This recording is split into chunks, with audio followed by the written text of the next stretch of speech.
پھر آگے ایک دھمکی لگاتا ہے، اور اگر تو نے میری نہ مانی، تو نے کہا ساری ملاؤں کی باتیں ہیں، اور تو اپنی مرضی پہ چلا، تو پھر میری بات یاد رکھ، یہ چیلنج ہے تیرے رب کا، اتعبتک فیما ترید ولا یکون الا ما ارید، میں تمہیں تیری زندگی میں تھکا دوں گا۔ کہ جنہوں نے اتنے گناہ کیے ہیں کہ ان کا جسم گناہوں میں ڈوب گیا ہے، وہ نظر ہی نہیں آتا، صرف اوپر گناہ ہی گناہ نظر آ رہا ہے، نافرمانیاں نظر آ رہی ہیں، ان کا اپنا وجود اس میں نظر ہی نہیں آ رہا۔ اللہ کہہ رہا ہے یا عبادی، اور تسی بھی میرے ہی ہو، آ جاؤ آ جاؤ۔ بتاؤ ایسے مہربان رب سے بغاوت کرنا ہے کوئی غیرت کی بات؟ چند روزہ زندگی کے پیچھے، چند ٹکوں کے پیچھے، چند پیسوں کے پیچھے۔ بھائیو، اللہ ایک ذہن بناتا ہے کہ تم جہاں بھی ہو اللہ کی طاقت کے نیچے ہو، اللہ کے سائے کے نیچے ہو، اللہ کی قدرت سے باہر نہیں ہو۔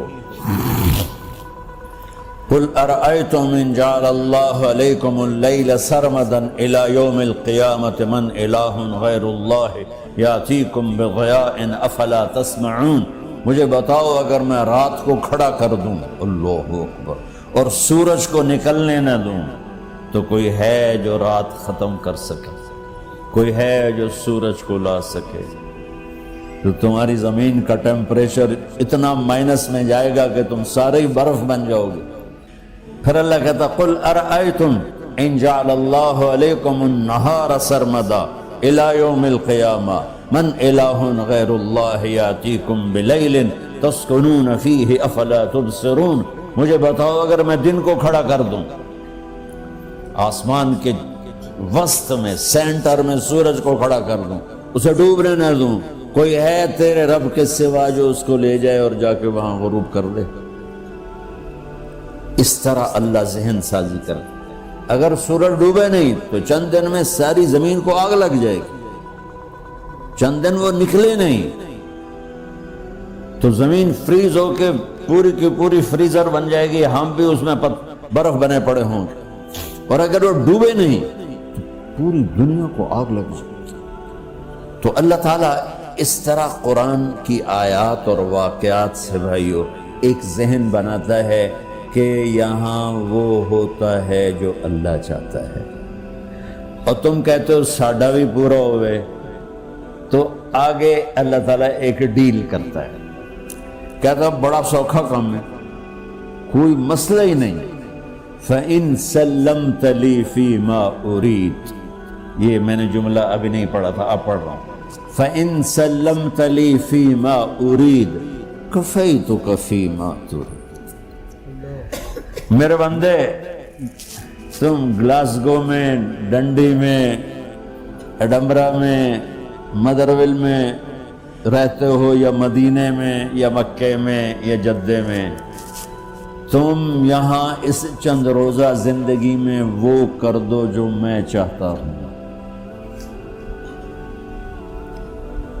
یہاں وہ کر دو جو میں چاہتا ہوں، اس کے پیچھے نہ بھاگو جو تم چاہتے ہو، تم یہاں وہ کرو جو میں چاہتا ہوں، تو کیا ہوگا؟ کفیتک فیما ترید، میں تیری ہر چاہت پوری کر دوں گا، تیری ہر چاہت پوری۔ یہیں سے دیکھو، ہم اپنی مرضی پوری کیوں کرتے ہیں؟ سیٹسفیکشن کے لیے۔ اور آج جیسی دنیا ڈپریشن کا شکار ہے کبھی نہیں ہوئی۔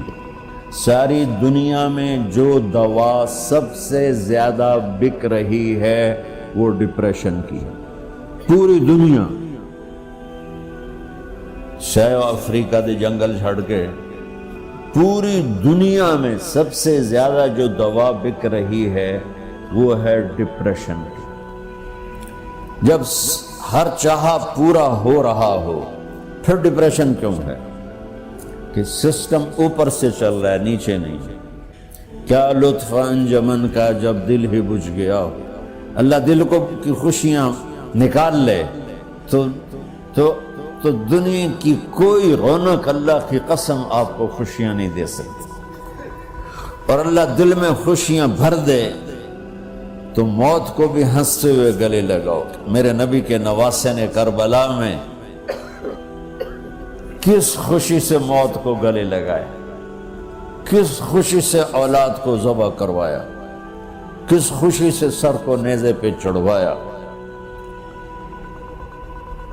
تو اللہ تعالی ہم سے ایک ڈیل کرتا ہے، فَإِن سَلَّمْتَ لِي فِي مَا أُرِيد. چند دن ہیں زندگی کی، اس میں وہ کر دو جو تیرا رب کہہ رہا ہے. اور اللہ کی قسم اللہ ہر وہ شے کہتا ہے جو میرے لیے مفید ہے، اور اللہ کی قسم اللہ ہر اس شے سے روکتا ہے جو میرے لیے نقصان دہ ہے. تو پھر اللہ کہتا ہے کفیتک فی ما ترید، جو چاہو گے کر دوں گا. یہیں سے شروع کر دوں. پھر آگے ایک دھمکی لگاتا ہے، فَإِن لَّمْ تُسَلِّمْ لِي فِي مَا أُرِيدُ. اور اگر تو نے میری نہ مانی، تو نے کہا ساری ملاؤں کی باتیں ہیں، اور تو اپنی مرضی پہ چلا، تو پھر میری بات یاد رکھ. یہ چیلنج ہے تیرے رب کا، اتعبتک فی ما ترید ولا یکون الا ما ارید. میں تمہیں تیری زندگی میں تھکا دوں گا، جس کو آج ڈپریشن کہتے ہیں. میں تجھے تیری زندگی میں تھکا دوں گا، تیری خواہشات پوری کر کے بھی تجھے رلا دوں گا، اور پھر آخر میں ہوگا وہ جو تیرا رب چاہتا ہے. تو اس تھوڑی سی زندگی میں کیوں نہیں وہ کر لیتے ہو جو وہ کہہ رہا ہے. وہ میرا رب ہے، میرا باس، میرا رب. باس کو صرف آرڈر دینے آتے ہیں، چونکہ وہ خالق نہیں.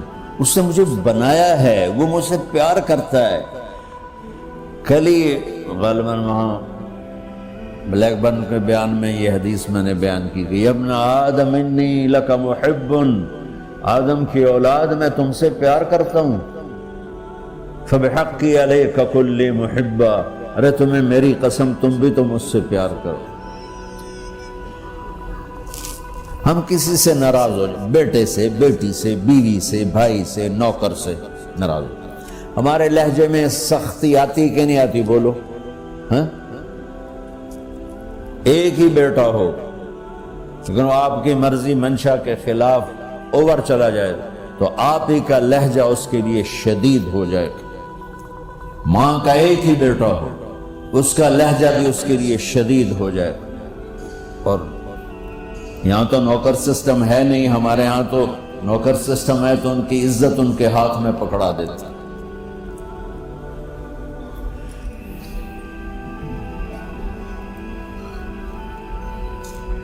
اللہ ہمارے ساتھ کیسے بات کرتا ہے؟ کس سے؟ نافرمانوں سے. جس آدمی کے پاس پاور ہے اور اس کے نیچے کچھ لوگ ہیں، جب اسے اپنے لوگوں میں کمی نظر آئے گی اور غلط کام کرتا دیکھیں گے، وہ ضرور روڈ ہو جائیں گے. 100 باری سمجھایا پھر انہیں کرن بہ جان دے، شرم کرو، کچھ مفتی روٹیاں کھان دے، مفتی تنخواہ لین دے. یہ پوری دنیا میں یہی ہو رہا ہے. تھوڑے سے میں نے پنجابی لہجہ اختیار کر لیا، یہاں تھوڑا سا انگریزی میں مہذب طریقے سے ڈانٹ ڈپٹ ہو جاتی ہوگی، لیکن یہ نیچر ہے. میں قربان جاؤں، یہ سارا قرآن بھرا پڑا ہے. صرف ایک آیت آپ کو بتاتا ہوں. کیا اس کے بعد حق بنتا ہے کہ ہم اس کی نافرمانی کریں؟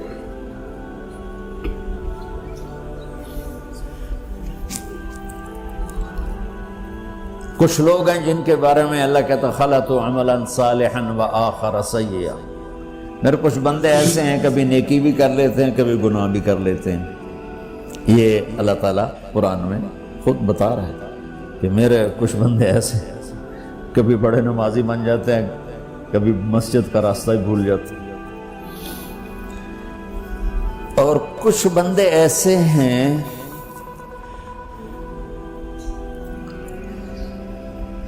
جنہوں نے جب سے آنکھ کھولی ہے اس دن سے لے کر آج تک ایک کام اللہ کو راضی کرنے والا نہیں کیا.